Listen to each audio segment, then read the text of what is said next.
Have you ever noticed how easy it is to choose comfort when you're tired, overwhelmed, or doubting yourself? When your mind is heavy from overthinking, when rejection or burnout makes everything feel harder, comfort starts to feel like relief. But comfort, when it becomes a habit, quietly keeps you stuck. This is where discipline over comfort becomes more than a phrase, it becomes a turning point. Not harsh discipline, not punishment, but a steady commitment to yourself when motivation fades. And if you've ever wondered why growth feels slow, why peace feels temporary, or why progress keeps slipping away, this conversation is for you. Pain often begins quietly, not with failure, but with avoidance. You postpone the task you know matters. You delay the conversation that could bring clarity. You choose the easier path because you're tired, emotionally drained, or unsure of yourself. In the moment, comfort feels like relief, but over time it creates a deeper discomfort, restlessness, self-doubt, and the sense that life is moving while you are not. The insight is that growth always carries friction. Discipline doesn't remove discomfort, it gives it meaning. When you choose discipline over comfort, you stop running from resistance and start using it as direction.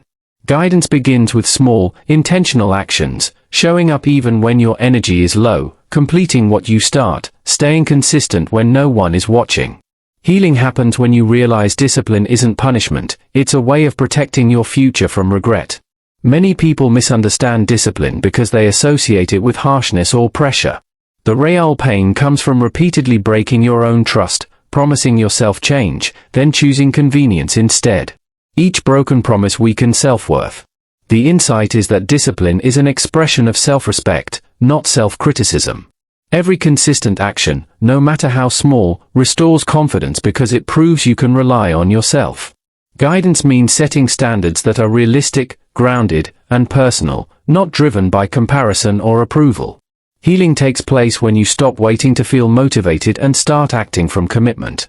Discipline becomes the quiet structure that holds you steady when emotions fluctuate, allowing inner strength to grow without force. At work, in relationships, and in everyday responsibilities, comfort often disguises itself as waiting for the right time. You tell yourself you'll focus tomorrow, speak up later, or take care of yourself when things slow down. The pain underneath is fear of failure, judgment, or discovering your limits. The insight is that there is rarely a perfect moment. Discipline teaches you to act despite uncertainty, not after it disappears. When you move forward before you feel ready, you build resilience instead of dependence on mood. Guidance here is about choosing progress over perfection, doing the work imperfectly, setting boundaries even when it feels uncomfortable, and continuing even when results are slow. Healing happens when you realize that steady effort calms anxiety more effectively than endless planning ever will. Discipline also protects your emotional space. Without structure, emotions take control, pulling you into overthinking, people-pleasing, or burnout.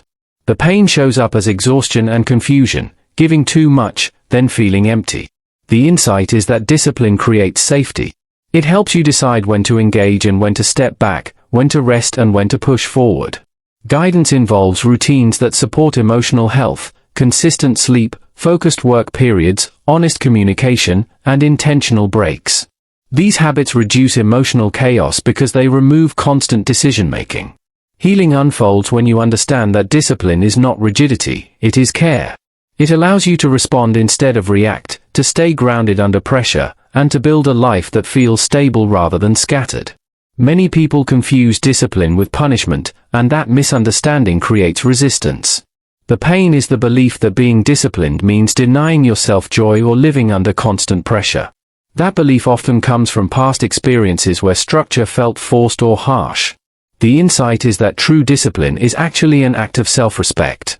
It's choosing what serves your long-term well-being over what offers short-term relief. Discipline asks a simple question: will this choice support the life I'm trying to build, or distract me from it? Guidance here means reframing discipline as alignment. You don't wake up early to suffer, you wake up early to protect your energy. You don't say no to distractions to feel restricted, you do it to stay focused on what matters. Healing begins when discipline stops feeling like control and starts feeling like clarity. As life progresses, challenges don't disappear, they change form. Responsibilities increase, expectations grow, and pressure becomes more subtle. The pain many feel is quiet exhaustion, The sense of always reacting instead of leading their own life. The insight is that discipline creates stability during uncertainty. When routines are in place, stress has less power because your actions are no longer driven by urgency or emotion. Guidance involves building small, repeatable habits that anchor you, planning your day, honoring commitments, following through even when no one is watching. These actions build trust with yourself. Healing takes place when you realize that self-trust is calming. It reduces inner conflict because your mind knows you will show up. Over time, discipline becomes the steady foundation that supports growth, confidence, and inner peace without force or pressure. One of the hardest pains to face is the moment you realize comfort has been quietly deciding your life. Comfort feels safe, familiar, and soothing in the short term, but over time it can create stagnation and regret. The insight is that growth rarely happens in spaces where nothing challenges you. When choices are driven only by what feels easiest, potential stays dormant. Guidance here is not about removing comfort entirely, but about refusing to let it lead. Discipline allows you to move forward even when motivation fades, fear appears, or progress feels slow. Healing begins when you stop judging yourself for past comfort-based decisions and start responding with awareness. You recognize that choosing discipline today is not self-punishment, but self-leadership rooted in patience and intention. As you continue choosing discipline over comfort, something deeper begins to change within you. The pain of uncertainty and self-doubt slowly gives way to a sense of direction. The insight is that consistency shapes identity. What you repeat becomes who you are. Discipline is not just about results, it's about becoming someone you trust, respect, and rely on. Guidance here is to focus less on outcomes and more on alignment. Ask yourself whether your daily actions reflect the values you claim to hold. Healing emerges when effort stops feeling heavy and starts feeling meaningful. You no longer chase quick validation or temporary relief because your sense of worth is no longer fragile. Over time, discipline builds a life that feels grounded, stable, and lasting, not because it was easy, but because it was chosen with clarity and purpose. This is why discipline over comfort matters. It builds a life that lasts, not one driven by pressure, but by purpose. When you choose discipline over comfort, you choose self-respect, emotional healing, and inner peace over temporary relief. You don't have to be perfect, you just have to be consistent. Share your thoughts below. How are you choosing discipline in your healing today?